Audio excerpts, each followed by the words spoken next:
of the Fusion Artists Alliance. We welcome you to the Fusion Artists Studio.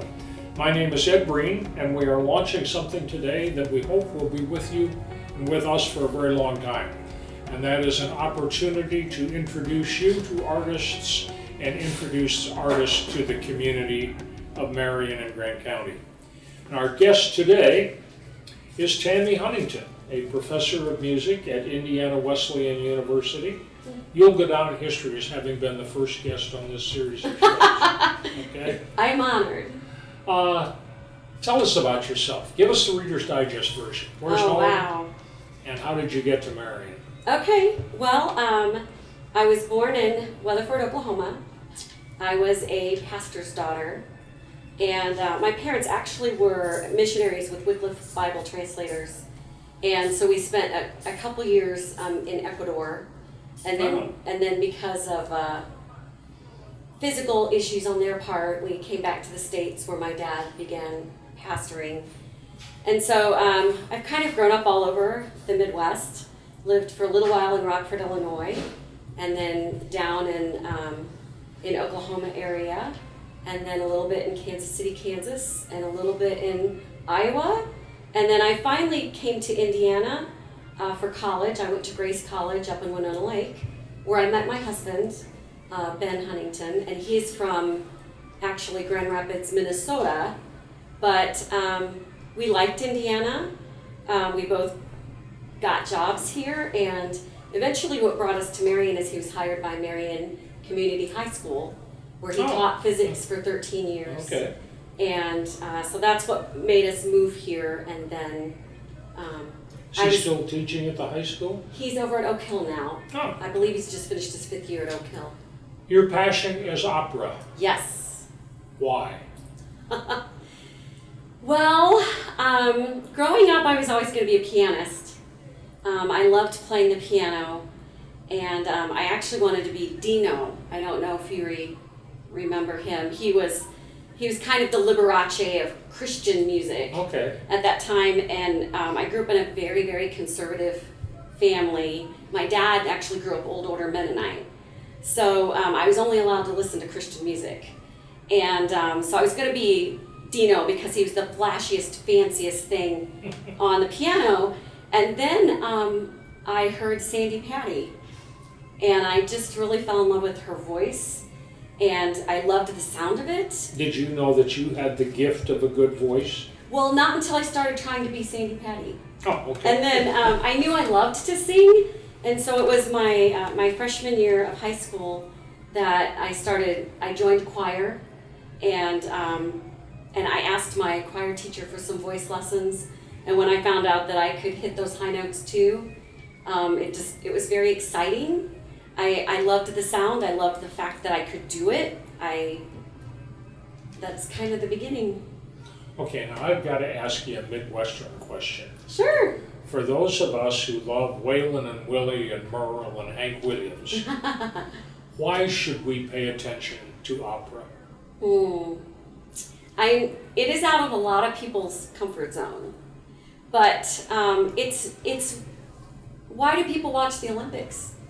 A lot of people wouldn't do that either, and can't imagine doing that. And opera is kind of like the Olympics of singing. It takes about 10 years to really fully train.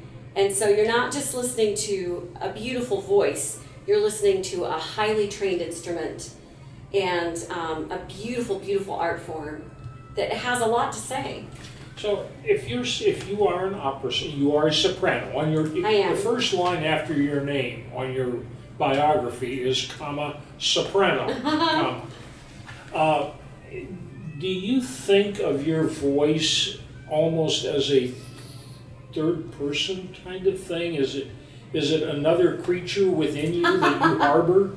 No, I think most singers think of their voice too much as themselves. Mm-hmm. So like if something happens to it, it's almost an identity crisis. It's like if you can't sing, you feel like you're not you. You protect it. Oh, definitely. How do you protect it? A lot of basic health, getting really good sleep, not screaming on roller coasters. We do the woo thing, as we're coming down. And I tell my students, you laugh, you can whoop all you want, but do not scream. Try to be careful not to talk extra loud in the classroom or even on the bus or, in loud areas.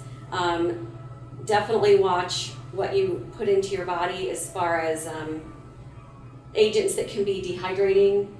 You always want to stay very well hydrated. And so awareness of your voice is something that you carry with you all of the time. Yes.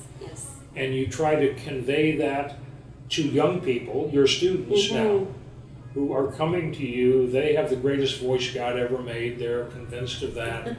And you're to help them develop it, right? Yes. How do you do that? Well, a lot of it is building confidence. They have, believe it or not, they might be a big fish in a small sea from their hometown, and then they come to the university and they find out there's a lot of big fish. And it shakes them. It shakes their confidence. So a lot of it is helping them to understand the mechanics of the body and the voice and how to fully use it, to use their voice more efficiently and to develop a sound that is clear and projected and vibrant and that will carry through a hall with ease. Okay. When you're talking to mom and dad of students and they are footing the bill to send their beloved to college and the beloved wants to be an opera singer, what do you tell mom and dad who are concerned about them going out and getting jobs? Well, lots of times the first thing I do is talk to the student and say, are you willing to wait tables? Are you willing to do whatever it takes to get the opportunities that you want? Because the truth is, it's a very long journey. College is just the beginning. For an opera singer, you go from college to graduate school. You want to get at least a master's in music and in performance. And then you look for young artist programs all around the country. And you continue to study with fine coaches and teachers. And then usually from the young artist programs, the doors open to get into smaller companies and you work your way from there. But it's a long path before you finally are able to truly, completely support yourself. And you're still on that path, aren't you? As a teacher. There aren't a lot of opera companies around here. No, that's true. So I primarily support myself through my teaching with the university. But then I'm still performing opera. I'm working on a project right now of new opera. Where do you have a chance to perform? Well, this is with a composer friend, and he's actually writing it specifically for a podcast, a webcast, much like this, looking at streaming it online. Okay. When you want to have fun, when you want to use that voice that you have trained, you want to be an opera singer, where do you go to do that? Do you mean like in Grant County or? Yeah, do you drive to Indianapolis? You go to Chicago? To perform? Yeah. Well, all over, really. I am part of an ensemble called Soprani Compani, and we've had operas commissioned specifically for two sopranos and piano. And so we perform small operas in recitals. Tell us about the company. Is that local, or is that? Yes. With Dr. Lisa Moore and Phoenix Park Kim. Soprani Compani is Italian for soprano companions or soprano friends, because a lot of people know sopranos as competitors. There are more soprano voices in the world than any other, and so we're often competing for the same roles. And Lisa and I are good friends. We met in graduate school at Ball State University, and we wanted to sing together. And there's not a lot of music out there for two sopranos. Often it's a soprano and tenor or soprano and mezzo. And so So you formed the company. Yes. And where does the company go and what do you do? Well, our biggest project, we've performed at Wow Recital Hall in Carnegie Hall, and that's not our biggest project, that's where it started, but... You have performed on the stage at Carnegie Hall. Yes, in the recital hall, yes. That's kind of a neat thing to be It able was to awesome. say. It was really neat. And our personality styles come out too when we're backstage. I'm like Facebooking. I'm like, I can't believe I'm backstage at Carnegie Hall. And she's got candles burning and music playing. She's meditating. I'm like, can you believe this? So. When did this happen? This was 2012. Okay. Yeah, and then from there, but it was Lisa who said, this is just the beginning. And we wanted to sing more. We just couldn't find a lot of rep for two sopranos. And also, when we started talking about music that was written for sopranos, so much of it is about love and longing and loss. And we're like, there's more to women than that. And so we got a grant from the CCCU, Coalition for Christian Colleges and Universities, to unite composers from across the nation to compose music for us, for two sopranos and piano, around the theme of portraits of women. And we asked them, we gave them a lot of freedom, but we asked them to write music that showed more of a woman's life. And so some of them responded by choosing famous women poets. Some of them used women from the Bible. Some of them chose famous historical characters. And then they composed songs for two sopranos and piano telling these stories. Appropriate to the character of whoever it is that they were focusing on. Correct. Okay. Who did you do? So, well, every song is different. So I have a different role in each song or opera. Who's your favorite? Oh, I can't mean, when pick you were going through the favorites. litany of women, who did you say, aha, that's the one I want to do? Who were your heroes? From this piece or from this project or? From the project, from life. What women do you admire a lot? Well, my favorite piece is a beautiful poem. Oh, I hope I get her name right. I think it's Anne Bradstreet that wrote By Night When Others Soundly Slept.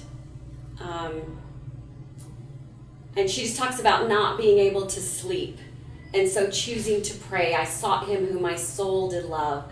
With tears I sought him earnestly, and he heard me and bent down from above. And she just talks about how she pours out her fears for her family and just all the things that are on her heart. And just as a woman and as a mother, I just deeply identified with that. And the music was phenomenal. And just really brings the piece to life. And that's one of my favorite to perform. What's your favorite opera? I knew you were going to ask me that. I got to ask some of the mandatory questions. I love La Fille du Régiment, or The Daughter of the Regiment, by Donizetti. It's really got, it's just fun. It's a fabulous story. It's a comedy. And it's about an orphan girl who was raised by a regiment of soldiers, and they're kind of like all like her father, and she finally meets a young man that she would like to marry, and of course they're not having that, and there's a plot twist with her aunt coming through and confessing that you find out that she's actually her own daughter, and how she was abandoned as a baby and why that happened, but it's just got some of the most fun music and vocal acrobats that there are. For the tenor sings 9 high Cs. How do non-musicians learn to appreciate and evaluate opera? Well, first of all, it is meant to be experienced live. You really, I say that while I'm in the midst of a project to have it streamed online. And I'm going to have to learn how to act for the camera because that's something I haven't done before. But it really is meant to be experienced live. And there's something about sitting in a hall with some of the best singers in the world and best musicians in the world in the orchestra, and you also have amazing artists who developed the set and the lighting, and to realize that all these singers are singing unmiked, without Is any. that part of the ethics of opera presentation? Yes. That no one is mic'd? Yes. You project. It is the glories and the wonders of the human voice. Okay. And will that always be the case? I mean, for God's sake, Bob Dylan started playing an electric guitar. That destroyed American music.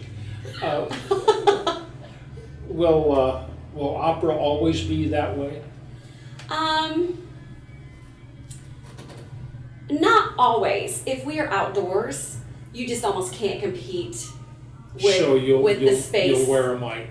Right. Okay. Right. And even now the Met does live streams, and so the singers are still, they don't have mics on them, but then mics are obviously being used to pick up what's happening in the hall. And opera is still changing and evolving for the world in which we live.